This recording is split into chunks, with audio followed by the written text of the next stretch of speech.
বাংলাদেশ জাতীয়তাবাদী দল বিএনপির হাজারীবাগ থানা যুবদলের সাবেক যুগ্ম আহ্বায়ক জিয়াউর রহমান জিয়ার অকাল মৃত্যুতে আলোচনা সভা ও মিলাদ মাহফিল অনুষ্ঠিত হয়েছে।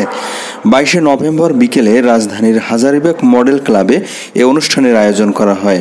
এ সময় উপস্থিত ছিলেন হাজারীবাগ থানা বিএনপির সাবেক সভাপতি, বীর মুক্তিযোদ্ধা, সাবেক কমিশনার, বিশিষ্ট সমাজ সেবক মুজিবুর রহমান মজু, ঢাকা মহানগর দক্ষিণ বিএনপির সাবেক সদস্য আবুল খায়ের লিটন, 22 নং ওয়ার্ড বিএনপির সাবেক সভাপতি নুরুল হক আরজু, সাবেক সাধারণ সম্পাদক হাজী ফারুক হোসেন, হাজারীবাগ থানা যুব দলের যুগ্ম আহ্বায়ক মুরাদ হোসেন ও আলী জামান সহ স্থানীয় গণ্যমান্য ব্যক্তিবর্গ।